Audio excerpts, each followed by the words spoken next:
Dans cette vidéo, nous allons interviewer Building Bro, qui est un analyste on-chain qui permet à des gens de récupérer des fonds, mais qui dénonce aussi certains influx voleurs que vous connaissez dans le YouTube game français. On va plus en détail regarder comment il traque les insiders et les whales et quels indicateurs il utilise. Puis on parlera des différents influx voleurs qu'il a réussi à dénoncer, dont pas mal de youtubeurs français que vous connaissez. Il nous donnera aussi son avis sur le trading et sur les memecoins, ainsi que les narratifs et les écosystèmes qu'il suit. Mais on va tout de suite rentrer dans le vif du sujet avec l'interview de Building Bro. Salut Building Bro, comment vas-tu? Bienvenue sur la chaîne. Bonjour, eh bien impeccable. Merci pour l'invitation, c'est un plaisir d'être là aujourd'hui. Je voulais commencer par du classique. Est-ce que tu pourrais te présenter de la manière dont tu souhaites et avec tes propres mots? Oui, bien sûr. Alors, moi, c'est Building Bro. Je suis arrivé dans la crypto à peu près au moment du Covid, donc un petit peu avant le dernier bull run. Donc voilà. Et puis au début, je travaillais, j'étais surtout sur des exchanges centralisés. Et puis après, j'ai migré, un petit peu comme tout le monde, hein. Je pense que j'ai un parcours à peu près normal, hein. Je suis parti vers de la DFI et puis tout doucement faire de l'analyse on-chain aussi, parce que je pense que c'est là où on arrive à trouver le plus de valeur, voilà, pour faire fructifier un petit peu son épargne et ses cryptos, voilà, en analysant un petit peu les projets on-chain, voilà, on a un petit peu plus le fond et pas forcément ce qui est donné dans la partie marketing. Donc voilà, moi je me suis spécialisé là-dessus. Je me suis mis à beaucoup travailler sur la blockchain. Et puis voilà, à côté de ça, à côté des investissements en crypto, je fais aussi du service sur certaines plateformes de services où je donne des coups de main à des gens pour récupérer leurs cryptos quand c'est possible. Voilà, donc on fait de l'analyse on-chain, on essaie de retrouver les cryptos on-chain, où elles sont arrivées, quel portefeuille les a récupérés, est-ce que ça a été déposé sur un exchange centralisé ou pas, et puis voilà, de faire un état des lieux, un petit peu une enquête on-chain, de manière à ce que les gens puissent avoir un dossier un petit peu plus solide après pour aller voir les autorités, voilà, et qu'ils aient une bonne compréhension de ce qui s'est passé pour pouvoir après solliciter les exchanges centralisés et récupérer éventuellement leur argent lorsque c'est encore possible. Voilà. Ok, et je voulais savoir, c'est à peu près combien de pourcentage de personnes qui arrivent à récupérer? Parce que je suppose que, bon, déjà, faut que ça sorte par un échange centralisé. Bon, ça, c'est ce que font la plupart des personnes. Mais après, ça doit être assez compliqué quand même de récupérer les fonds sur la blockchain en moyenne. C'est peu, on va pas se mentir. C'est peu, voilà, entre 5 et 10% à peu près. Maintenant, moi, quand les gens viennent me voir, je leur dis toujours de faire la démarche, parce qu'en réalité, si personne ne le fait, les gars vivent dans l'impunité, et au final, ça s'arrêtera jamais et ça va faire juste boule de neige, il y en aura de plus en plus. Alors que, si de temps en temps, il y en a un qui finit derrière les barreaux ou il y a des comptes qui se font fermer ou quoi que ce soit, on va dire qu'entre eux, entre scammers, peut-être que ça limitera un petit peu la casse vis-à-vis du retail. Et donc, moi, je pousse toujours mes clients, on va dire, voilà, à aller voir la justice, à aller faire les démarches nécessaires pour essayer de récupérer leurs fonds. Parce que si on ne le fait jamais, finalement, comme je dis, hein, les gars vivent dans l'impunité, ils se barrent tous à Dubaï et puis ils vivent leur meilleure vie, quoi. Voilà, avec les économies d'une vie pour certains, quoi. Ok. Je pense que maintenant, on va passer un peu sur ta spécialité. Donc, comme tu l'as dit, l'analyse on-chain. Déjà, est-ce que tu pourrais nous définir en quelques mots ce que c'est l'analyse on-chain pour toi? Bien, l'analyse on-chain, en fait, on va aller par exemple sur Etherscan ou des sites comme ça, ce qui va nous permettre de travailler un petit peu sur les projets, donc voir la liquidité qu'il y a dessus, voir qui récupère de l'argent, où vont les fees, etc., etc. Et puis du coup, ça va nous permettre de savoir effectivement si un projet est fiable ou non. Parce que comme je disais, hein, des fois il y a les campagnes marketing et puis après il y a la réalité du terrain avec ce qui se passe vraiment, on chain. Et là, des fois on peut avoir des surprises. Voilà, ça permet de voir tout ça et puis d'éviter de mettre de l'argent sur des scams ou sur des choses qui sont un petit peu bancales. Ça permet d'avoir une analyse un petit peu plus approfondie des projets. Donc, on va sur des sites qui sont spécialisés. Enfin, bon, c'est Etherscan, Basecamp, etc. C'est tous les mêmes. Des explorateurs de blockchain. Et puis bah après, voilà, on décrypte un petit peu toutes les transactions qui se passent dessus pour pouvoir ben voilà faire des analyses et puis voir si on investit ou pas dans le projet. Ça nous permet aussi, voilà, par exemple, de trouver des whales ou de trouver des insiders. Donc ça peut être particulièrement utile hein, parce que bah, quand on va coller une whale ou alors quand je dis coller, c'est qu'on va prendre on va faire les mêmes trades en fait qu'un insider ou qu'une whale.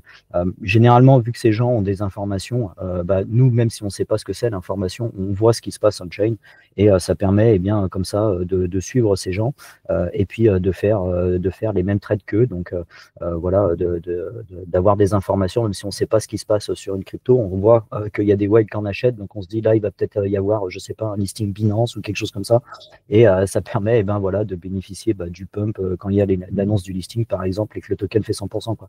Voilà, c'est ce genre de choses, qu'on peut faire avec l'analyse on-chain, quoi. Ok, et du coup, pour trouver ces wallets d'insider et de whales, c'est un peu un travail de fourmi ou tu as des outils qui t'aident à peut-être plus facilement les trouver? Je sais pas, peut-être Bubble Map, par exemple, qui te monte un peu la map sur certaines cryptos ou... Alors Bubble Map, très bien, mais Bubble Map, ça va être plus pour voir la répartition sur un projet, donc voir si effectivement bah, il y a 80% de la supply qui est détenue par 10 bonhommes. Là, effectivement, on va peut-être pas forcément rentrer dessus. Non, moi, c'est pas forcément comme ça que je fais. Moi, en fait, je suis sur Twitter et je retrouve tout ça sur Twitter. Alors, il y a des gros comptes, par exemple, voilà, le Look on Chain, par exemple, qui est un très gros compte et qui donne souvent des informations sur des wallets, d'insiders, etc., etc. Et alors là, le petit tips que je donne pour tes auditeurs, en fait, ce qu'il faut faire, c'est prendre un wallet qui a été trouvé par un compte Twitter qui fait de l'analyse on-chain. Et là, après, vous allez faire une recherche, mais dans l'historique de Twitter. Et vous allez remonter. Ce qu'il faut faire, c'est remonter au premier gars qui a cité ce wallet. Et donc, en fait, on va tomber sur des comptes qui sont très nichés, des fois avec moins de 100 abonnés, hein, des gars qui n'ont vraiment aucune audience, quoi. Et qui en fait les gars bah, font de l'analyse on-chain à longueur de journée et donnent des wallets comme ça de whale, de machin, d'insiders qui sont rentrés sur tel token, des gros montants. Par exemple, bah voilà, d'un coup, il y a eu un achat sur une crypto, 10% de la supply elle a été achetée d'un coup, etc. C'est ce genre de choses que voilà que ces petits comptes peuvent donner. Et il y a des comptes qui sont extrêmement intéressants avec très peu d'audience donc ça permet d'éviter de passer ces journées sur Etherscan ou ailleurs à checker, on va dire, tous les coins parce que finalement il y a des gens qui le font, qui le font et qui le font très bien. Et moi c'est plus ça que je fais, me confectionner un portefeuille de comptes à suivre avec des gens qui font vraiment que ça toute la journée. Et donc ça me permet bah, voilà, de retrouver comme ça des insiders, des whales, etc. et qui sont finalement très peu vues, ou en tout cas quand elles sont vues ou quand elles sont annoncées par des très gros comptes sur X, bah, c'est voilà, quand l'achat a déjà été fait, c'est 15 jours, 3 semaines après, etc. etc. Donc voilà, le petit tip, c'est ça, c'est surtout essayer de retrouver qui a publié le wallet en premier. Et quand on remonte sur X, et ben, on tombe sur des petits comptes qui sont vraiment au top. Ouais, très bonne technique. C'est vrai que ça, en plus, ça te permet ça te permet même de bénéficier de l'annonce du gros compte qui en parle. Et du coup, toi, tu as pu acheter encore avant et tu fais un peu partie des insiders. Donc, vraiment, très bonne technique. C'est vrai que trouver des petits comptes comme ça, après, ça doit quand même demander du temps, mais c'est une Alors bonne technique.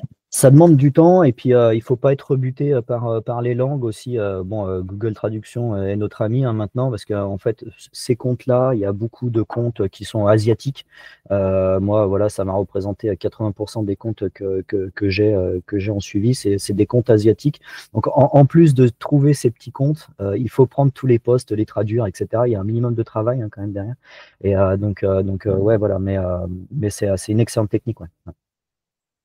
Ok, et je voulais savoir, est-ce que pour tes investissements, tu complètes l'analyse on-chain par peut-être de l'analyse technique ou du fondamental, ou tu restes, quand tu vois qu'il y a du mouvement et de l'attraction, tu suis plus la liquidité on-chain? Alors, j'ai plusieurs choses. Alors, on va dire que à très très grosse mile, je vais suivre certains indicateurs, comme par exemple je sais pas, le MVRV sur Bitcoin ou le Bitcoin Moment Oscillator. Donc là, ça va donner, on va dire, les gros bottoms ou les gros tops sur du Bitcoin et ça permet d'avoir voilà, le vraiment le bon momentum sur du Bitcoin. Après, moi, je vais suivre des chaînes, eh bien, comme tu as déjà interviewé, un prof on-chain, par exemple, qui fait vraiment de l'analyse on-chain de qualité. Moi, je regarde souvent ses tweets parce que voilà, ça permet d'avoir le sentiment de marché, hein, tout simplement. Voilà, le dernier top sur BTC, bah, voilà, il avait fait une analyse dessus. Il avait expliqué qu'il y avait 98% des holders qui étaient en bénéfice et que c'était peut-être le moment de prendre un petit peu de bénéfice aussi. Voilà. Donc ça permet d'avoir un petit peu de sentiment, le sentiment de marché. Je fais pas de l'analyse on-chain vraiment à grosse maille où je vais regarder. Voilà, moi je vais plus être dans le détail, on va dire, des insiders. Et puis après, ça va être ces gros indicateurs là que je vais suivre de temps en temps. Mais voilà, après, moi, c'est vraiment sur les insiders, quoi. Le projet, je vais pas forcément le connaître super bien ou le travailler super bien. C'est surtout, bah, je vois que le gars, il a acheté voilà, 10-15% de la supply d'un coup. Et là, je vais le suivre. Donc voilà. Ok, non, mais super intéressant. C'est vrai que moi, on va dire que l'indicateur que j'utilise, c'est plus les long-term holders versus les short-term holders. Et j'essaie de regarder leur comportement Ouais. pour timer les gros mouvements. Mais Ouais, donc moi je regarde surtout pour l'analyse fondamentale ce qu'on voit sur Token Unlock. Donc c'est un site qui permet de voir à quel moment les investisseurs dans un projet vont recevoir leurs tokens bah, pour les revendre, hein, parce que euh, quand un projet se monte, des investisseurs arrivent, investissent dessus, récupèrent une partie de la supply et puis bon bah après vont vendre les tokens, hein. C'est la même chose qu'on retrouve en bourse, hein, quand les gars rentrent sur un projet et puis ils récupèrent une partie du capital. Bah, c'est exactement la même chose là. Et donc moi je regarde surtout ça en termes d'analyse fondamentale. Euh, Où est la supply, quand est-ce qu'elle va être distribuée, quel est le temps de vesting, donc combien de temps les, euh, les investisseurs vont devoir garder leur token. Voilà, moi c'est surtout ça que je regarde. Et puis j'évite d'acheter parce que forcément, pour que les investisseurs sortent au bon moment, il y a généralement des grosses campagnes marketing juste avant les unlocks, hein. Et donc, voilà, quand un projet commence à faire du bruit sur Twitter, bon, je vais regarder les unlocks pour voir si effectivement on est proche d'un unlock ou pas, et j'attends un petit peu pour acheter, ou voilà, ou sinon il faut acheter quelques mois avant l'unlock de manière à pouvoir bénéficier de la campagne marketing, quoi. Donc ça, il suffit de regarder les unlocks, hein, quand il y a un gros cliff sur un unlock, on achète 3 mois avant. Généralement, c'est que voilà, généralement ça pump aussi dans la foulée, quoi. ouais, c'est vrai. Après, moi, je trouve que la tokenomics, on va dire que ça a peut-être moins d'importance en bull run parce que tu as quand même de la hype, de l'attraction et pas mal de liquidité. Par contre, c'est vrai que en bear market, si tu commences à racheter et que tu as un gros unlock qui arrive, là, c'est vrai que tu as une baffe directe et que là, il n'y aura pas de pression acheteuse pour compenser la baisse. Ah mais complètement, bah, on voit sur des projets, par exemple, bah, c'est vrai qu'en bull market, c'est un petit peu moins pertinent, mais je prends l'exemple de Solana. Solana, je crois que c'est 80 millions, hein, qui dump par mois. Bon, enfin voilà, on est en plein bull run, on s'en fout. Le token, il a fait x20, voilà, peu importe quoi. Mais voilà, ça c'est des métriques effectivement à regarder parce qu'en bear market, on verra ce qui se passe, mais je pense que Solana risque de prendre une bonne tarte aussi, hein, surtout vu tous les stables en fait qu'ils ont récupérés durant tout le bull run. C'est vrai que 80 millions de dollars par mois, ça commence à faire des sacrés chiffres, quoi. Donc bon, il faut pas s'attendre à des miracles, hein, sur le bull run, je pense sur Solana ou sur d'autres, hein. Mais c'est vrai que pendant le bull run, peu importe, ouais, c'est vrai que tout peut s'acheter pratiquement, tant que la campagne marketing est là, on va dire, ça marche. Ok, et je voulais savoir, est-ce que tu regardes du coup beaucoup les tokenomics avant d'acheter un projet, peut-être le fait qu'elle soit très VC, ou est-ce que tu te dis, bon, tant qu'il n'y a pas de gros unlock, même s'il y a des VC qui sont sur des gros multiples, je laisse passer, ou est-ce que tu essayes vraiment de trouver peut-être des fair launch comme on a eu sur Caspa, ou est-ce que tu es un peu plus ouvert au niveau de la tokenomics? Bah, non, je fais vachement gaffe, hein, voilà, quand un projet envoie, je sais pas moi, sur un airdrop 5% de la supply, et puis qu'après tout est holdé par les VC, etc. Bon, forcément, ça va aller à la cave. On peut prendre des projets comme Scroll là récemment. Bon, voilà, il faut pas s'attendre à des miracles sur le token. Et on voit bien la différence entre un Scroll et un hyper liquide, hein, par exemple. Bon, hyper liquide, voilà, toute la liquidité va à la communauté. Ils sont en train de travailler sur une chaîne, etc. Et on voit tout de suite la différence hein, sur les tokens entre un VC token et puis un token qui est là pour ses clients, quoi, on va dire. Donc, non, je fais attention. Même si on est en bull run, je fais quand même attention parce que c'est vrai que quand ils donnent trop peu, et puis que les investisseurs gardent 80-90% de la supply, le projet de toute manière prend un FUD dans la gueule et puis ne va pas progresser, quoi, ne va pas augmenter. Donc ouais, non, je fais quand même attention à ça aussi. Ouais, je suis d'accord avec toi. Et moi, je surveille aussi, par exemple, les listings Binance. Si j'ai acheté avant, ça me va. Mais c'est vrai que je vois beaucoup de personnes qui se précipitent pour acheter des listings Binance. Et au final, c'est toujours la même tête.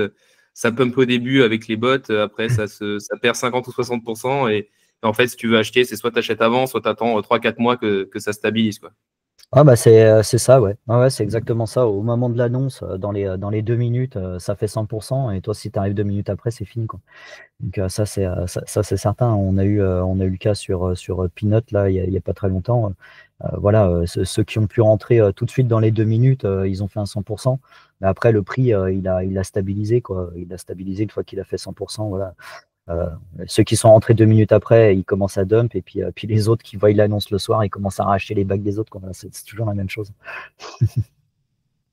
Ok, bah, du coup, je voulais passer sur un autre sujet que tu as pas mal, dont tu as fait un peu le lanceur d'alerte, les influx voleurs. Je voulais savoir si pour toi c'était un phénomène global ou si ça touchait peut-être un peu plus les US que la France, que là-bas, j'ai l'impression qu'ils sont un peu plus libres. Il y a beaucoup de gros youtubeurs qui chillent leur bague à longueur de journée. Ils n'ont pas trop ce problème de devoir faire l'annonce, comme quoi ils ne sont pas conseillers en investissement financier. Enfin, ils ont l'air d'être un peu plus libres. Donc, je voulais savoir un peu ton avis là-dessus.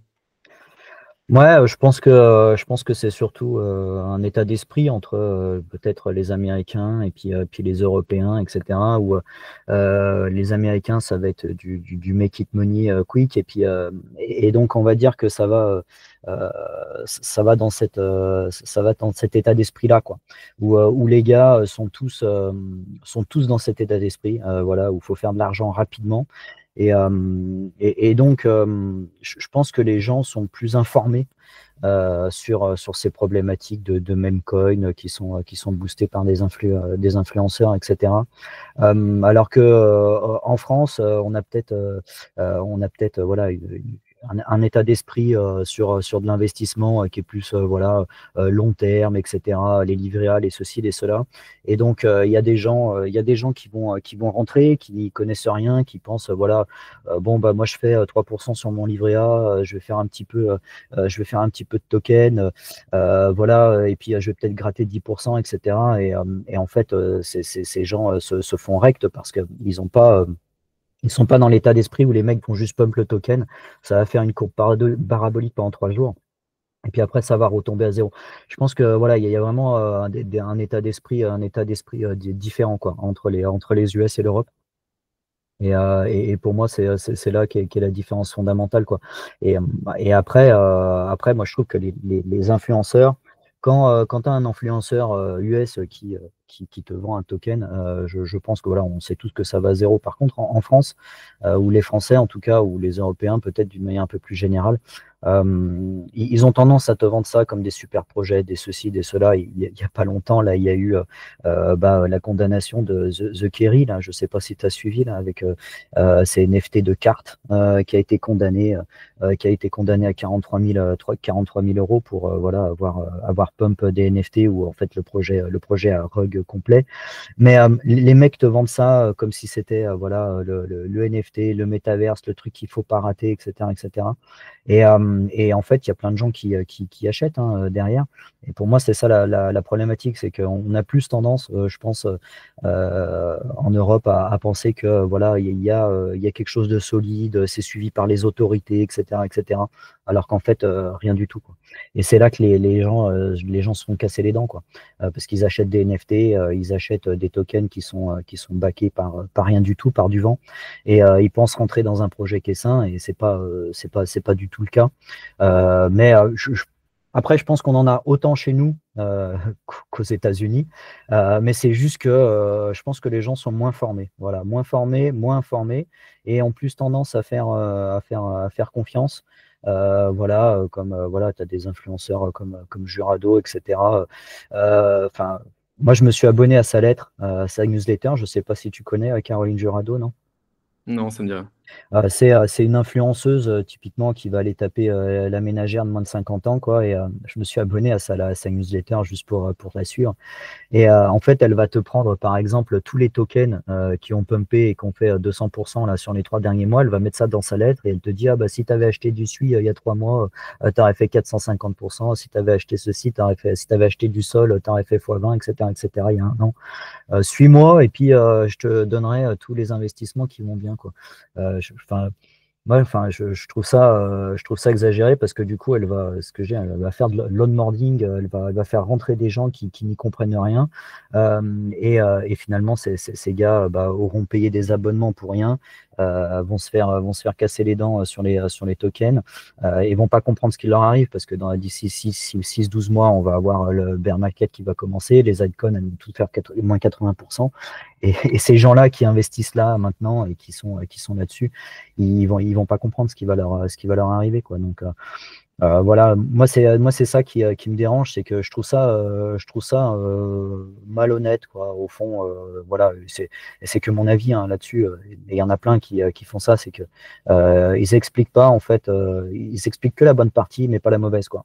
Effectivement, tu aurais acheté du Solana, voilà, au fin fond du bear en 2023, bah tu aurais fait x1, mais qui a acheté du Solana à 7 $, quoi. C'est ça la question, quoi. Et qui a hold jusqu'à 200 $, quoi. Enfin voilà. Et donc de dire ouais, si tu avais acheté 100 balles de Solana, maintenant tu en aurais 1000, c'est faux. Parce que en fait, quand tu achètes du Solana à 7 $, tu l'aurais peut-être vendu à 14 ou à 21, mais tu l'aurais jamais hold jusqu'à 200, quoi. Et voilà, moi c'est ça qui m'embête le plus sur tous ces gros influenceurs français, c'est que tu as toujours qu'un côté de la pièce, quoi. Voilà. Oui, bah surtout, enfin moi c'est ce que j'ai vu sur Twitter, tu regardes les posts, tu as l'impression que tout le monde devient millionnaire, mais en fait la personne elle a fait peut-être un x50 en ayant mis seulement 10 $ sur plein de tokens, et au final elle est en perte sur tout le reste, et son portefeuille global n'est peut-être même pas en gain. Donc forcément, si tu as faire un x100 sur 10 $, c'est pas pareil que si tu as mis une vraie somme. Non mais c'est exactement ça. Enfin les gars.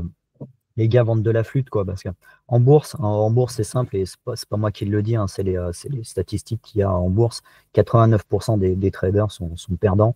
Et ça, c'est des statistiques qui sont faites par trimestre. Donc, ça veut dire que le trimestre suivant, même les 11% qu'on gagnait, il y en a encore 89% qui ont perdu de l'argent. Et le trimestre suivant rebolote. Et donc, sur un an, en fait, il y a 99,9% des gens qui perdent de l'argent en bourse. Alors, imagine en crypto, quoi, où la volatilité est multipliée par 10, où tout est multiplié par 10, il y a des hypes qui durent 2 heures. Enfin, donc, moi, c'est vrai que quand on voit des gens, là, dès que les charts montent un petit peu, les mecs sont tous avec des PNL de dingue, ils font tous du 500%, etc. Ce qu'il faut se dire, c'est qu'il y a quand même 99,9% des gens qui perdent de l'argent. Et ce qu'il faut garder en tête, c'est que l'argent qui est gagné par quelques-uns est perdu par beaucoup, quoi. Il n'y a pas d'argent magique, hein, en fait, hein. On ne crée rien, hein. C'est juste de l'argent qui passe d'une poche à une autre. Il n'y a absolument rien qui est créé. Donc voilà, il faut faire attention à ça, parce que c'est vrai que sur Twitter, c'est une grosse caisse de résonance, ou sur d'autres réseaux sociaux. C'est une grosse caisse de résonance. Les gars vont avoir tendance à partager que leurs gains et pas leurs pertes.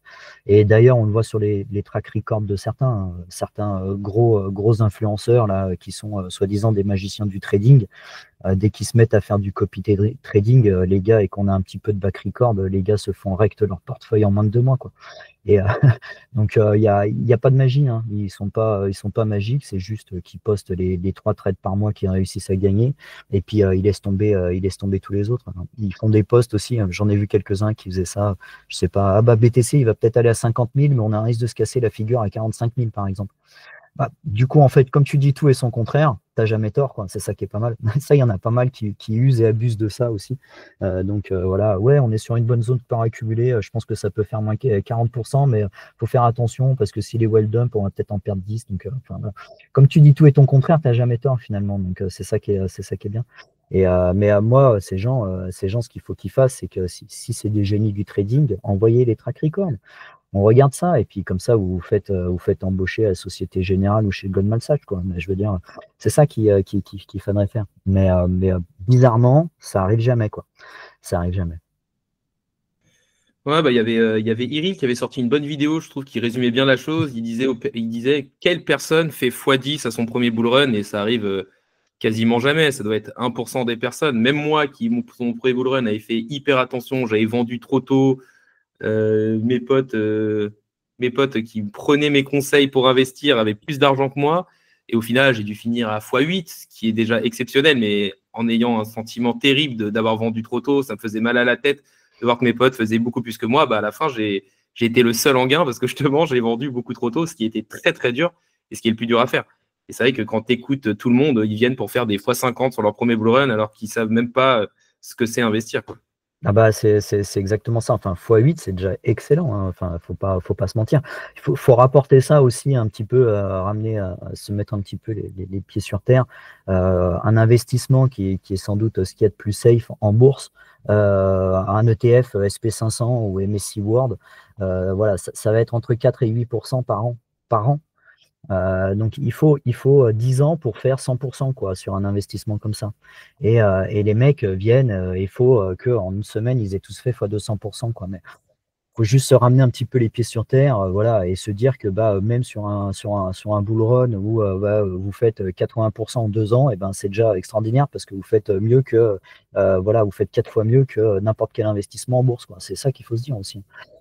Et donc ça, si vous faites ça eh bien, régulièrement, vous avez votre capital qui monte et sans prendre des risques exagérés, hein, parce que ce qu'on disait, si on regarde quelques indicateurs, etc., au niveau du Bitcoin, on voit que bon, il y a des cycles, etc. Voilà, acheter du Bitcoin quand il est à moins 70% en DCA, le revendre en DCA quand il a fait x4, enfin, il n'y a rien de compliqué à ça. Et je pense que c'est les stratégies les plus safe.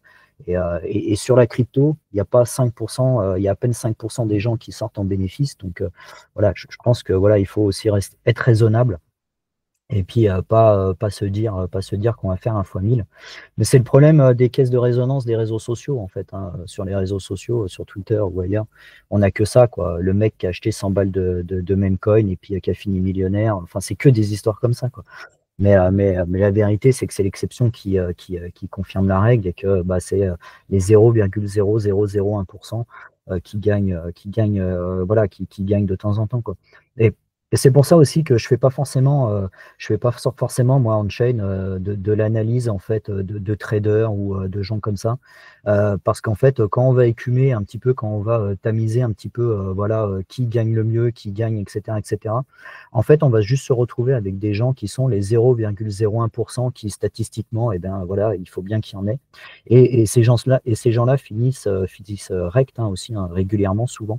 Donc, c'est pour ça que même l'analyse on-chain, il faut faire attention parce que des fois, on peut se retrouver avec des whales qui a fait 3 gros coups, etc., et qui s'en sort super bien, qui a fait 400% là en un mois et demi. Mais en fait, à force de filtrer et de tamiser comme ça un petit peu ses recherches, on va tomber que sur l'anomalie statistique. Et ces mecs-là finiront par se faire hack. Donc, même en faisant de l'analyse on-chain, il faut faire gaffe à ça. Moi, en analyse on-chain, je fais beaucoup plus de travail sur les insiders parce qu'en fait, eux ont une information que nous, on n'a pas. Et là, effectivement, eux ont tendance à être gagnants 100% des coups, quoi, pour le coup. Plus que bien les gens qui font du trading de meme coin, etc. Il y a beaucoup de personnes sur les réseaux sociaux qui font de l'analyse de wallet sur les traders de meme coin, etc. Mais il faut y faire attention parce que même en copiant ces gens, on risque de juste se retrouver avec des gens qui étaient une anomalie statistique et tôt ou tard, ils finissent par se faire hack aussi. Ouais, et surtout, je pense qu'il faut réussir à avoir un peu plus long terme parce que si tu vois sur 3 cycles, par exemple, faire un x100, en fait, tu fais un x5, puis tu refais un x5, puis tu fais un x4 et tu as fait ton x100 parce que 5 x 5, 25, x 400, voilà, tu peux te reprocher un x100, mais tu as fait ça sur 4 cycles, sur 12 ans, sans prendre trop de risques parce que faire x5 sur un bull run, ça veut dire que tu vends, si tu achètes en bear market, tu vends quand même assez tôt. Et il y a beaucoup de personnes qui ne voient pas justement que pour faire un x100 en un bull run, il faut prendre des risques tellement inconsidérés. Et en plus, ceux qui visent ça, souvent, ils n'ont même pas les compétences pour le faire. Donc, tu es quasiment forcé de te faire rect. Bah, c'est exactement ça. Je disais la même chose il y a quelques jours. J'ai un petit groupe privé sur Telegram Et je disais exactement la même chose aux gars. Je leur disais, plutôt que de viser un x100 sur un cycle, visez un x100 sur 3 cycles. Et puis voilà, vous faites x6, x7 à chaque fois, ce qui n'est pas extraordinaire, hein, comme je disais, enfin, pas extraordinaire. C'est vrai que ça paraît dingue hein, quand on dit ça, mais comme je dis, hein, juste de regarder où on en est avec le BTC, faire un petit peu de DCA à moins 70% et revendre à chaque fois qu'on est en x4, x5, il n'y a rien de magique, il n'y a rien de compliqué. En plus, on n'a pas besoin d'être tous les jours sur les charts, les machins, les trucs, etc. Et en faisant ça voilà, sur un temps assez long, entre 10 et 20 ans, c'est clair que même un mec qui met 10 000 là-dessus, voilà, au bout de 20 ans, il peut facilement se retrouver avec un million, quoi. Mais il faut juste être patient et c'est ça le plus dur, c'est que dès que les mecs on commence à gagner de l'argent, ça commence à mettre du levier, ça commence à aller sur les mêmes coins et puis ça finit direct. Et au final, il n'y a pas cet effet boule de neige avec les années. Voilà, qui se met en place parce que les gars, dès qu'ils sont à x6, x7 sur leur portefeuille, ça commence à dégêner. Et puis voilà quoi. Alors moi, ce que je fais pour ça, pour éviter la partie dégêne, c'est que je m'alloue un petit pourcent de mon capital parce que finalement, on a tous donné là-dedans un petit peu, hein, forcément, on est tous en crypto, donc voilà. Je m'alloue un petit pourcent de mon capital, voilà, 1%, 2%, où je vais aller faire du trading, je vais aller chercher des APY à 3000% par an, des trucs comme ça en DFI, voilà. Je m'amuse un petit peu, quoi. Bon, je vous rassure, hein, le wallet, il progresse pas du tout, quoi, mais au moins, ça évite d'aller se cramer les ailes, voilà, sur les 98 autres pourcents du capital. Donc voilà, des fois, on gagne un petit peu, et puis souvent, on perd beaucoup.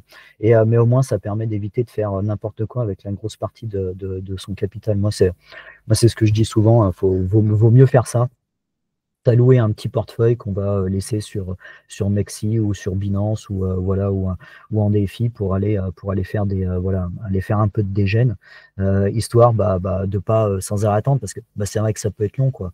On a DCA il y a 2 ans quand c'était à moins 70% et puis maintenant il faut attendre 2 ans et puis bon c'est vrai qu'entre-temps il se passe pas grand-chose. Je fais quoi? On a toujours envie de faire quelque chose. Donc voilà, et en final c'est ça qui finit par nous flinguer les portefeuilles. Ouais, moi j'ai tendance à garder un petit moonback, peut-être 10% de ma position pour justement me dire je suis toujours dans le marché et avec ça j'essaye de tamer le top, ce qui est impossible. Mais c'est vrai que là par exemple j'ai fait une vidéo pour dire que je vendais certaines cryptos que j'avais achetées assez bas et en plus je l'avais dit dans certaines vidéos, c'était Chainlink et AVE par exemple et je disais j'ai fait x4, je prends un quart de mes positions et j'ai eu des commentaires. Ouais, toi t'es nul, on gagnera pas avec toi, on n'est pas en crypto pour faire du 10%. J'étais là, x4, je dis juste de récupérer ma mise, j'ai encore 3 quarts de ma position, enfin, j'ai pas l'impression de vous dire des folies non plus. Et là, c'est vrai que je m'étais dit, je vais faire ça, c'est la vidéo qui a pas marché, les gens, juste pour prévenir les gens, limite, je me suis pris un peu un shitstorm parce que j'avais juste dit, je vends à x4. Mais tu as bien fait, t'as bien fait. Et ces gens qui t'ont dit qu'ils vont rester dans le marché, ils finiront rect, hein. Ça sera l'exit liquidity de tout le monde, hein, c'est certain. Il y a quelques temps, là, quand le Luna s'est crashé, il y a 2-3 gars qui disaient sortez de l'UST, c'est pas tenable, quoi. Ouais, attends, arrête, c'est un super projet, patati, patata, machin fini à zéro. Et il fallait voir les décharges de shitstorm que les mecs se prenaient dès qu'ils disaient que l'UST allait dans le mur, quoi.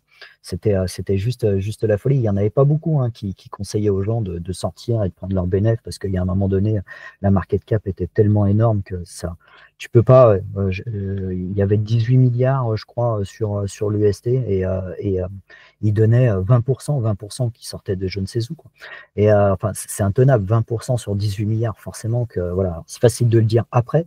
Mais les rares gars qui avaient prévenu, qui avaient dit sortez avant qu'il soit trop tard, voilà, au final, il y a des millions de personnes qui ont été, enfin des dizaines de milliers de personnes qui ont été rectes sur l'UST, et puis ces 3 pauvres gars qui avaient dit les choses, voilà, ils avaient raison au fond. Et enfin, le marché est comme ça, hein. Je veux dire, le Bitcoin retournera à moins 70% tôt ou tard. Donc les gars qui prennent pas leur bénéfice, à un moment donné, ils apprendront.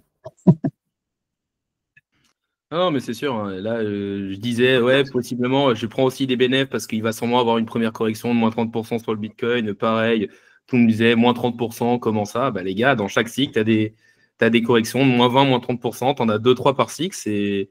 juste regarder ce qui s'est fait avant. C'est juste le comportement humain, donc ça revient en boucle et c'est pour ça qu'on a des cycles. Donc, vous y croyez peut-être pas, mais quand vous allez vous la prendre dans la tête, vous allez comprendre. Ça veut juste dire que vous n'êtes pas assez expérimenté, quoi. C'est exactement ça. C'est l'apprentissage, hein. L'apprentissage par l'échec, hein, comme on dit. Ah non, mais c'est sûr, un trader, ça s'improvise pas, hein. Moi, lors du dernier bull market, justement, je m'étais mis à trader. Je crois que j'étais monté à x6, x7. Je pensais que j'étais un génie. Et en une semaine, je suis redescendu. Je crois que j'ai gagné 10 $ en tout, en ayant mis plusieurs milliers de dollars. Donc, je me suis dit, c'est pas pour moi. On va faire de l'investissement un peu plus long terme. Parce que, voilà, trading, c'est pas fait pour tout le monde. Et c'est compliqué. Bon, j'ai été en gain de peut-être 0,1%, mais bon, c'était quand même catastrophique, quoi. C'est ça, bah, le trading, hein, statistiquement, c'est perdant, hein. Donc, moi, je pense qu'il ne faut pas se prendre pour voilà, le loup de Wall Street. On n'est pas tous des high-stake capital, hein, on ne peut pas tous y arriver. Et donc, il faut se mettre en tête qu'on n'est pas les 0,001% qui sont gagnants en bourse, quoi. Enfin, en tout cas en trading. Et à partir du moment où ça, ben, on arrive à se l'intégrer, ben, on passe à autre chose et puis on évite de se faire recte des portefeuilles, quoi. Mais le trading, le trading, en fait, ça plaît aux gens et puis les exchanges poussent à ça aussi parce qu'ils mangent un max de fees, hein, là-dessus, hein. C'est ça qu'il faut voir, hein. C'est que voilà, quand tu as des fees à 0,1% et puis que tu mets du x10 ou du x50, et ben voilà, les fees, c'est 1 ou 5%, quoi, à chaque fois que tu prends une ligne. Donc, ils poussent à ça, ça permet de rémunérer les influenceurs. Les exchanges, ils mangent que avec ça, hein, que en se gavant sur les fees. Donc, ils poussent tout le monde au trading, hein, mais le trading, moi, je pense que c'est la dernière chose à faire en crypto. C'est la dernière chose. C'est le meilleur moyen de finir rect, hein, de toute manière. Voilà. 99,9% des gens finiront rect en trading, hein, ça c'est clair. Ouais, je suis assez d'accord avec toi. Pour moi, il faut peut-être le faire avec un tout petit pourcentage de son wallet pour tester. Et après, quand on a sa méthode, peut-être le faire, mais on va dire que c'est pour aller chercher quelques pourcentages supplémentaires, quoi. C'est pour s'amuser, en fait, il faut le faire pour s'amuser, il faut considérer que c'est perdu, c'est ce que je dis, pour attendre entre une période de bear market et puis une période de bull run, et ben voilà, on met 1 ou 2% de son capital dessus, et puis comme ça permet de patienter, quoi, parce que voilà, sinon le temps est long, mais il faut pas investir beaucoup plus que ça, parce que voilà, il faut considérer que la somme est perdue. Juste de la maintenir, je pense, juste de réussir à maintenir la somme initiale, c'est déjà pas mal. Ça sera déjà mieux que beaucoup, je pense. Ça marche. Bon, on va passer sur un autre sujet. Ça te va? Bon, moi, j'ai réussi à maintenir, hein. J'ai fini à plus 10 $. Bien joué, bien joué. Très, très mauvais. Du coup, je voulais passer un peu sur la hype actuelle qu'on a vue sur les memecoins. Je voulais savoir ce que tu en pensais. Est-ce que tu avais peut-être investi dedans? Alors, bah, pas du tout. Pas du tout. J'ai laissé passer complètement la hype des meme coins. J'ai pas et la vibe de Solana, hein, c'est pareil. J'ai pas du tout. Moi, Solana, j'y croyais pas du tout parce que pour l'avoir utilisé un petit peu en défi, je me suis retrouvé des fois avec la blockchain d'éteinte, avec des transactions, il fallait les valider 10 fois avant que ça passe. Donc, c'était l'enfer. Donc, moi, très honnêtement, je pensais que Solana était mort. Les mêmes coins sont venus dessus, ça coûte moins cher, et puis finalement, le truc a fait x20. Mais je suis pas rentré du tout là-dessus parce que, comme je disais, enfin, moi, c'est du gambling. Pour moi, c'est un petit peu comme le trading. C'est le genre de truc où j'évite de rentrer. J'ai essayé de traquer quelques wallets quand même. Il y a quelques wallets d'insiders qui sont intéressants sur les mêmes coins. Voilà, mais non, je suis pas rentré. Et puis surtout que ça demande beaucoup de temps, beaucoup de technique. Voilà, je pense qu'il faut être très technique, voilà, pour avoir configurer les bots de trading, etc., etc. Et je pense qu'il faut y passer sa journée. Alors, bon, moi, j'ai un boulot, hein, aussi à côté, donc ouais, je peux pas passer ma journée dans les tranchées, hein, comme ils disent. Donc non, pas du tout, pas du tout. Moi, je regarde ça avec un œil amusé. Voilà, je vois des mecs qui font des fois 10 000, voilà, dans la journée, et c'est complètement dingue. Mais non, j'ai pas mis grand-chose là-dessus. J'ai essayé de copier un ou deux insiders sur des mêmes coins, mais pareil, ça a pas marché parce que c'est ce que je disais tout à l'heure. Soit c'est des insiders et puis les gars en fait rentrent, sortent, et puis donc du coup c'est très difficile de les trouver parce qu'ils vont faire un trade, ils vont faire x200 dessus, et puis après ils vont repartir vers un exchange et puis c'est fini. Soit sinon, en fait, les mecs que j'avais trouvés, c'était surtout voilà, ce que je disais, hein, les 0,1% qui avaient gagné, et puis en fait, ils ont gagné 10 fois, la 11e fois, ils se sont fait rec. Donc, non, voilà, j'ai essayé un petit peu, hein, je dis pas que j'ai pas essayé, mais du coup, non, ça m'a pas, j'ai arrêté, quoi. J'ai pas poursuivi l'expérience des meme coins. Mais c'est vrai que c'est la folie, hein, dans le bon sens et dans le mauvais sens, hein, voilà, c'est vrai qu'il y a, il y a- il y a- il y a un peu, il y a un peu de tout, du pire comme du meilleur, hein, dans les meme coins. Donc, voilà, c'est sympa de regarder ça de loin, je pense. Non, moi, justement, j'ai aussi un tout petit peu essayé, mais c'était pour faire une vidéo et, on va dire, argumenter mes propos. Mais bon, j'ai essayé, je m'étais dit, j'essaie avec 100 $, j'en prends 10 sur Pump Fun. Et je crois qu'il y en a 6 qui ont fait des gains, 4 qui ont perdu, et j'ai fini en gain. Mais encore une fois, j'avais mis 100 $, j'ai dû gagner 20 $, je ne sais plus exactement, peut-être plus, mais un truc ridicule. Et en fait, quand tu regardes vraiment les stats, c'est 60% des personnes perdent. Je crois qu'il y a 0,01% qui gagnent plus de 10 000 $. Donc en fait, personne ne gagne rien. Et en plus, les gens, ils prennent même pas en compte un truc, c'est la liquidité. C'est-à-dire que tu vas peut-être te retrouver avec 10 millions, mais si la market cap c'est 12 millions, bah, va vendre, hein. C'est ça. C'est infaisable. C'est exactement ça, tu vendras rien. Il y a beaucoup de gens qui ne comprennent pas ces problèmes de liquidité, et je pense que c'est super important parce que c'est vrai que quand il y a 2% de la supply qui est dispo, en réalité, quand le dev il va commencer à dump, normalement, voilà, il reste plus rien, quoi. Ce qu'il faut dire, c'est que 98% de la liquidité, il est immobilisé et irrécupérable parce que quand le gars va commencer à dump ses tokens dans la pool, il ne va plus rien rester, quoi. Donc ouais, effectivement, enfin, les mêmes coins, c'est assez dangereux. Ouais, c'est assez dangereux. Bah, surtout, j'ai l'impression que les gens vont dessus en se disant, ouais, les autres investissements, c'est très VC, ils nous dumpent sur la gueule. Mais en fait, pour moi, les mêmes coins, c'est un peu pareil parce que ça va être des insiders qui vont te dump sur la gueule ou directement le dev qui a créé créé le projet. Et au final, tu te retrouves avec la même probabilité de gain qui est très faible et tu te fais quand même dumper dessus. Et en plus, tu n'as même pas de fondamental. Je trouve que c'est hyper dur de voir, de juger une communauté et de voir si elle va vraiment bien marcher. Enfin, clairement, moi, c'est pas mon point fort. C'est pour ça que j'y suis juste allé en test pour une vidéo et que j'ai même pas de même coin du tout. J'ai même pas de Dodge et tout. J'ai décidé d'enlever tout ça. Donc, ouais, je trouve ça très compliqué vraiment d'aller. Ouais, c'est vraiment ça. Puis c'est vrai que à chaque fois, c'est les devs, hein, les devs ou les potes du dev qui rentrent dedans, ils vont sniper le token au moment du listing et puis ils vont se retrouver avec un maximum de supply. C'est les mêmes coins, quoi, hein. Il y en a qui sont bons là-dedans, il faut arriver à sniper, il faut avoir les bons robots, voilà, il y a plein de choses, c'est très compliqué, être dans les Discord, dans les machins, etc. Ça demande beaucoup de temps et je pense que là-dedans, il faut y être full time, sinon ça finit à zéro, quoi.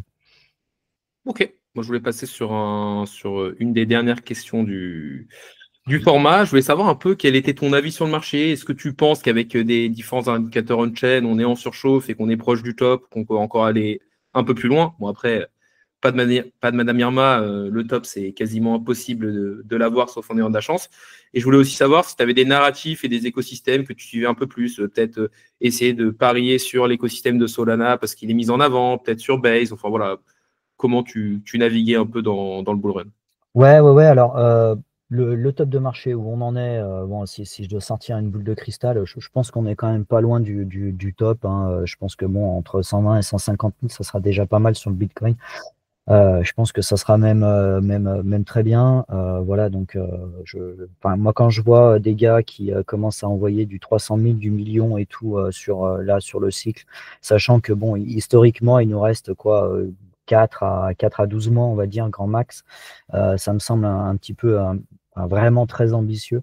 Ouais, je pense que les 120 150 000, même là, hein, de prendre des bénéfices à 100 000, je pense que c'est pas mal.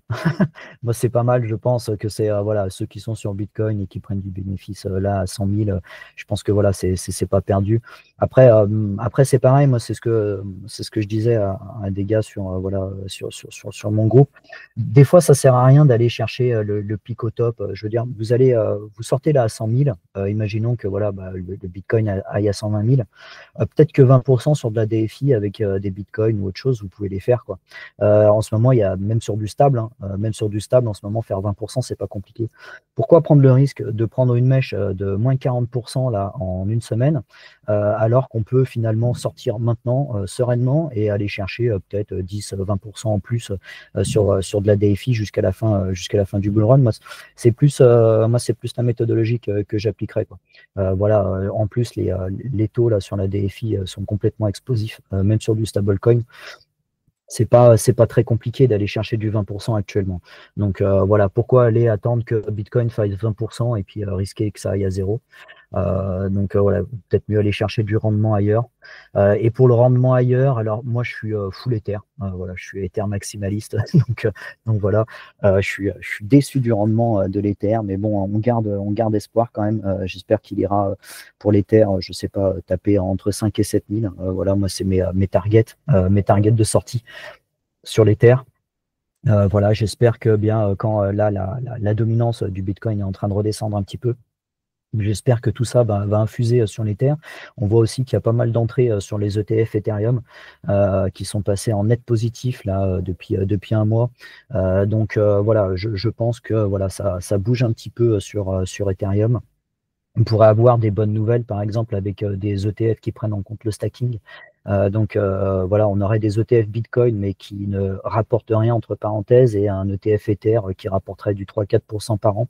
Donc là, c'est pareil, on pourrait avoir une bonne rotation de liquidité si jamais ça venait à arriver. Et puis là, avec le gouvernement Trump, on se dit pourquoi pas. Donc voilà, il pourrait y avoir des bonnes nouvelles dans les mois à venir sur Ether. Moi, je pense que des targets à 5-7 000, ça peut être pas mal. Est-ce qu'il ira, comme j'ai vu sur certains tweetos, là, à 20 000, à 15 000, etc. J'ai quand même de sérieux doutes, en tout cas sur ce cycle. Moi, là, enfin, vu qu'il est quand même à moins 30, moins 40% par rapport à du Bitcoin, je le vois même pas arriver à 10 000, quoi. Ou en tout cas, j'aurais très clairement vendu avant. Ça, c'est sûr. Après, les narratifs, il y a des narratifs qui sont super intéressants. Les meme coins sur Solana. Les narratifs de l'IA, par exemple, avec des tokens comme Tao. Alors bon, c'est peut-être un peu tard pour rentrer parce que bon, les trucs, ils ont été très explosifs, bien qu'on ait eu des corrections il y a quelques jours. Là, on a eu des belles corrections sur Tao. Moi, je pense que le narratif de l'intelligence artificielle, c'est vraiment le bon narratif pour moi, à mon sens. C'est vraiment quelque chose de sympa. En plus, on en parle tout le temps un petit peu de partout. C'est un narratif qui est là pour durer, donc pas forcément même sur ce cycle, mais pourquoi pas le cycle prochain aussi. Se positionner sur des narratifs IA, je pense que ça fait sens. Et puis tout ce qui est RWA, moi j'aime bien aussi ce narratif-là. Je suis pas du tout investi sur la partie RWA. Mais par contre, là, c'est pareil avec le gouvernement Trump. On voit que voilà, c'est un narratif qu'elle vend en poupe de tokeniser, par exemple, les actions, etc., tokeniser l'immobilier. Peut-être voilà, qu'il va y avoir une explosion de la tokenisation des actifs réels. Et là, je pense que ça peut être un excellent narratif aussi. Donc voilà. Après, en termes d'écosystème, moi, je suis quand même réfractaire à Solana. Je suis désolé. J'ai un peu de mal dû au pan et on va dire que j'ai un biais là-dessus parce que moi quand je faisais de la DFI sur Solana, c'était l'enfer, et donc voilà. Bon, clairement ça marche beaucoup mieux. On n'a pas eu de très grosses pannes récemment là, à ma connaissance. Voilà, les fees sont très bas, c'est très rapide, donc voilà, c'est un bon écosystème. Moi j'ai un peu de mal. Je suis plus Ether aussi parce que j'ai des biais là-dessus et que je suis investi massivement en Ether, donc tout ce qui est les L2, etc. Et surtout Base. Je pense que Base peut faire de très bonnes choses parce que on se retrouve avec la blockchain de Coinbase, Coinbase qui détient en fait tous les actifs pour BlackRock, etc., etc. Donc en fait, Coinbase va devenir un mastodonte très clairement, et vu que c'est eux qui font toute la custody pour les institutionnels, je pense que c'est une blockchain qui est là pour rester. Alors après, est-ce qu'ils vont lancer un token, etc. Ça, c'est une autre histoire, mais je pense que voilà, investir sur pourquoi pas l'action Coinbase déjà, et puis sur l'écosystème Base, ne serait-ce que d'aller faire des transactions en DeFi, etc. au cas où, eh bien, un jour, il y a un airdrop, on n'est pas à l'abri d'un truc sympa. Et puis, si vous êtes dans les personnes qui ont utilisé Base le plus tôt, eh ben, ça sera peut-être un critère pour avoir des tokens supplémentaires. Donc voilà, moi j'aime bien Base aussi, voilà, parce que bon, bah, tout le background qu'il y a derrière institutionnel, puis voilà, la plateforme qui est sympa. Voilà, moi j'aime bien cette layer 2 aussi, quoi.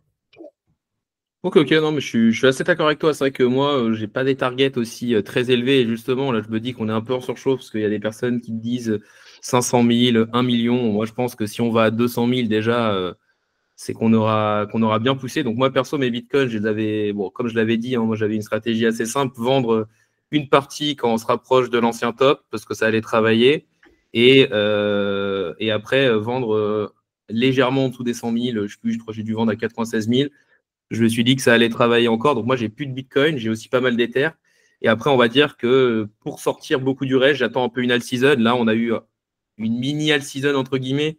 Donc, c'est pour ça que j'ai sorti un peu de Chainlink, un peu d'AVE et un peu d'autres cryptos pour pouvoir possiblement racheter les corrections. Mais après, je suis assez d'accord avec toi sur le fait qu'on a déjà vécu une belle partie. Je pense que pour les altcoins, on va encore avoir une belle all-season, mais c'est quand même bien de prendre des profits. Après, pour les narratifs, moi, je suis un peu comme toi aussi, IA, RWA, même si enfin, RWA, du coup, bah, je suis indirectement dessus avec Chainlink et après, j'ai aussi une ou deux autres petits cryptos. Comme toi, moi, Solana, justement, c'est une de mes grosses erreurs. Je l'avais même dit publiquement dans une vidéo. Moi, je rentre pas sur Solana parce que derrière, il y a FTX. Même s'il y avait des développeurs, un écosystème, j'y croyais pas du tout. Bon, j'ai fait mon beurre ailleurs, mais bon, j'aurais fait plus en allant dessus. Et après, Base, ouais, moi, je suis aussi pas mal dessus. Enfin, moi, j'ai surtout parié sur Aerodrome, le principal DEX. Mais après j'ai plus parié sur des petits projets qui sont dessus. Voilà. Ouais, bah après il faut aller farmer les projets, hein, de toute manière, voilà, Aérodrome ou d'autres. Il y a des API qui sont sympas pour aller déposer des Ethers, pour aller déposer du stable, etc. Bon, ça les fait travailler, ça coûte rien, donc voilà. Et puis au moins on utilise la blockchain. Et puis peut-être que voilà, pas forcément sur ce cycle-là, mais peut-être que sur un autre, si jamais ils sont amenés à sortir un token, etc. Bon bah voilà, si tu es dans les personnes early à avoir utilisé cette blockchain, c'est sûr que ça va être payant, hein, ça c'est certain. Ok, du coup, on va arriver sur l'avant-dernière question du format. Ce serait quel est le meilleur conseil que l'on t'ait donné dans ta vie? Alors, c'est pas forcément un conseil financier, ça peut être un conseil personnel, un conseil que tu as donné à un de tes amis. Bah, moi, le meilleur conseil, alors, je vais rester sur la partie finance. En fait, c'est pas un conseil, c'est une question. C'est d'où vient le yield? D'où vient le rendement, en fait? Moi, c'est toujours la seule question que je me pose tout le temps. Voilà, à chaque fois que j'investis quelque part, à chaque fois que je regarde un projet. Et pour l'instant, je touche du bois, ça me réussit parce que bon, là, je me suis pas fait un rect et mes investissements se portent plutôt pas trop mal. Donc, il faut, voilà, moi je pense que la seule question à se poser en crypto, c'est d'où vient le rendement, comment on arrive à générer de tels rendements, qui paye, voilà, qui paye et pourquoi il me donne de l'argent, voilà. En fait, c'est ça la question. Pourquoi on me donne de l'argent? C'est voilà. Et à partir du moment où on creuse ces questions-là, déjà, ça permet de mieux comprendre les écosystèmes, les fonctionnements des DEX, etc., les fonctionnements voilà, sur des pools de liquidité, pourquoi on nous distribue des tokens pour faire venir de la monnaie dessus, etc., etc. Quand est-ce qu'il faut retirer ses billes aussi? Parce que bah, au bout d'un moment, il y a plus d'incentive, il n'y a plus de distribution de tokens, donc bah, les projets meurent tout doucement et bah, c'est le moment de ne pas rester dessus, histoire d'éviter de rester collé.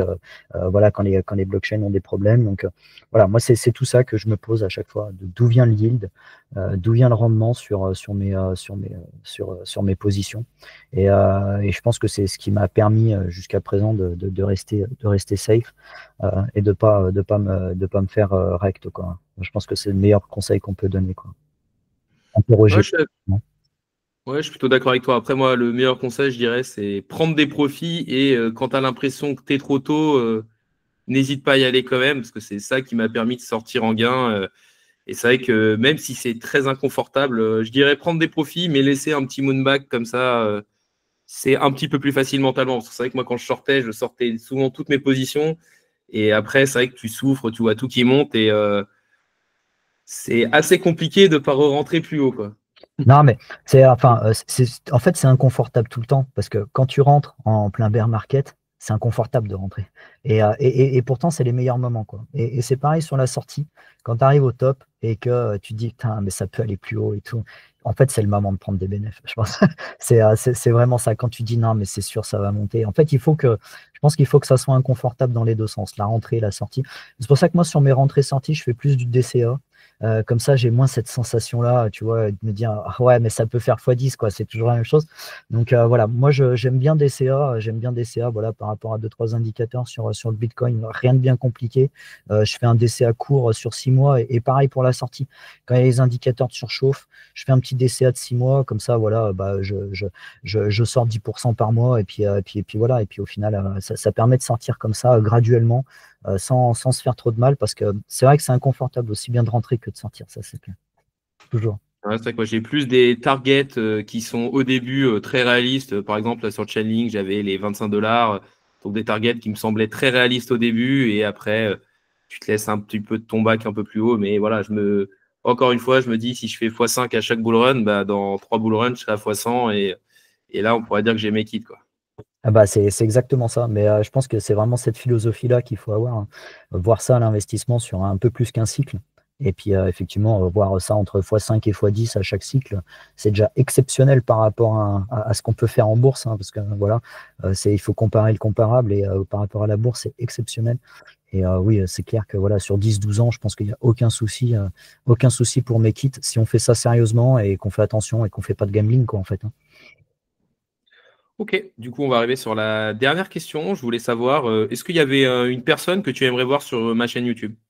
Ouais, je suis embêté parce que tu les as déjà tous invités, en fait. J'ai vu que tu avais invité Prof Unchained et Anslo, donc voilà, moi, c'est deux gars que j'aime particulièrement. Voilà, leur contenu est super, super sympa. Alors, j'en ai trouvé d'autres. Alors, j'aime bien Xfood. Je ne sais pas si tu connais, qui fait de l'analyse on-chain aussi, qui fait des posts qui sont très, très intéressants, très techniques.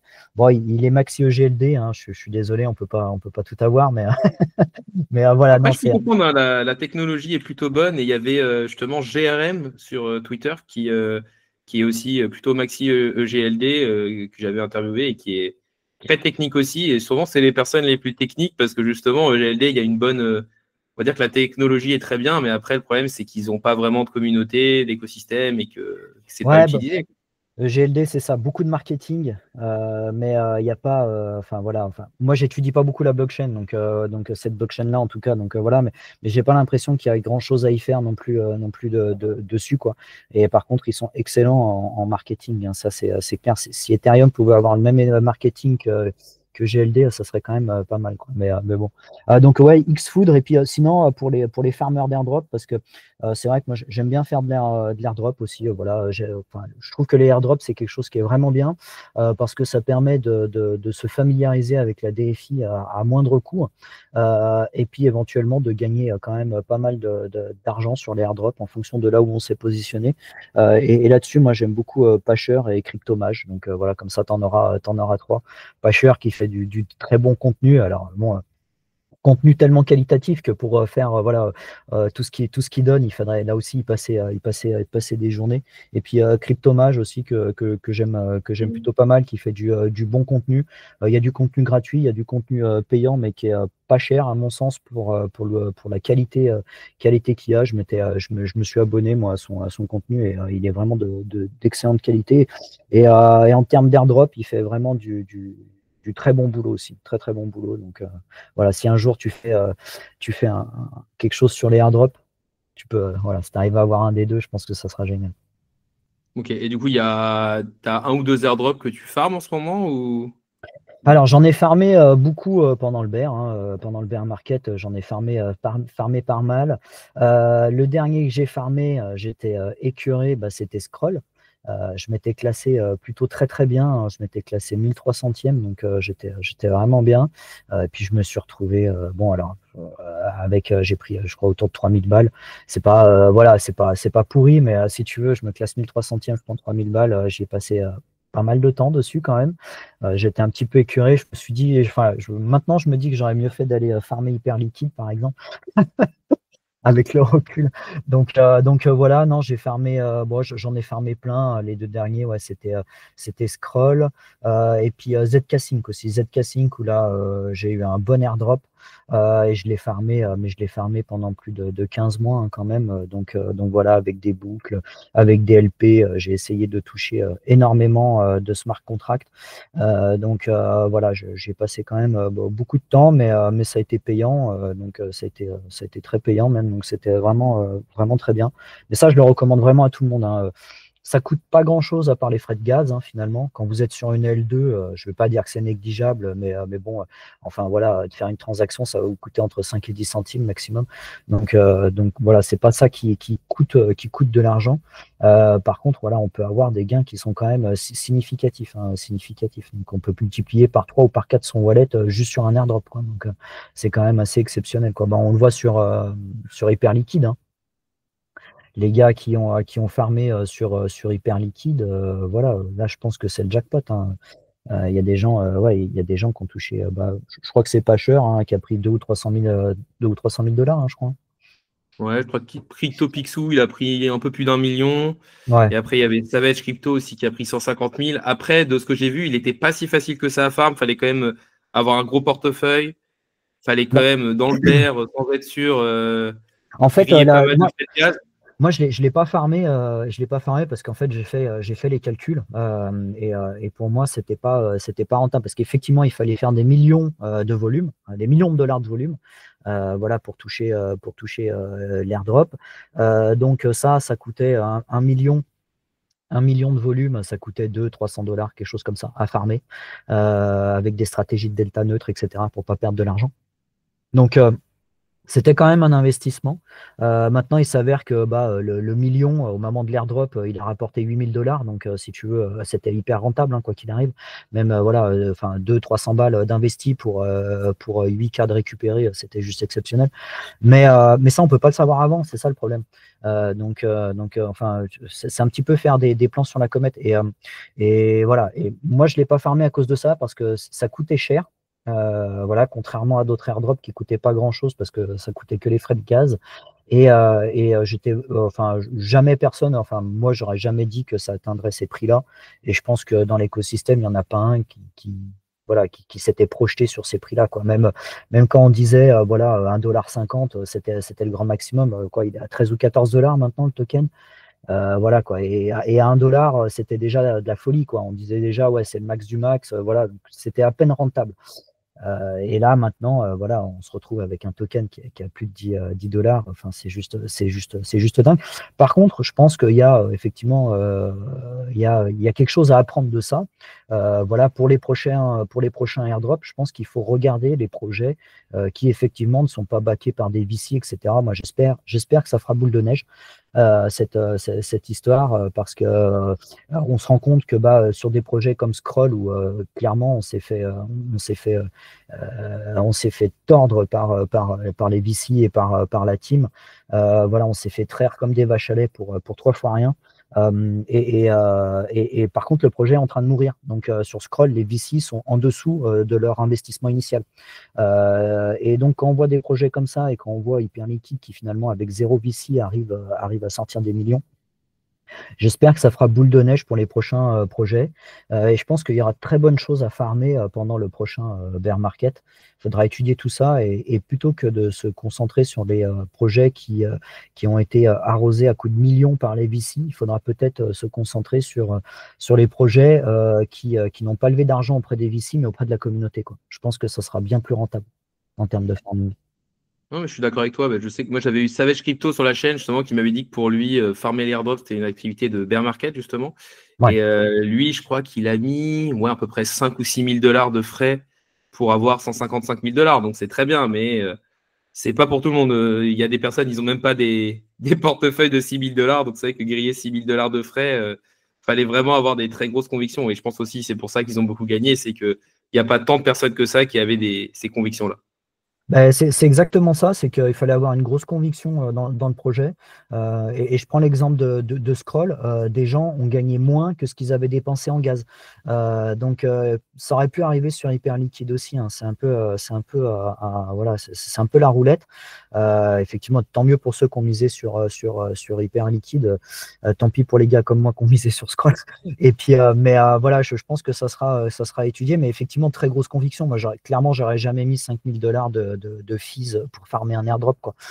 Donc voilà, à la limite, 200-300 $ pour farmer un airdrop, je trouve que c'est déjà très très bien, quoi. $5000, ouais, grosse conviction.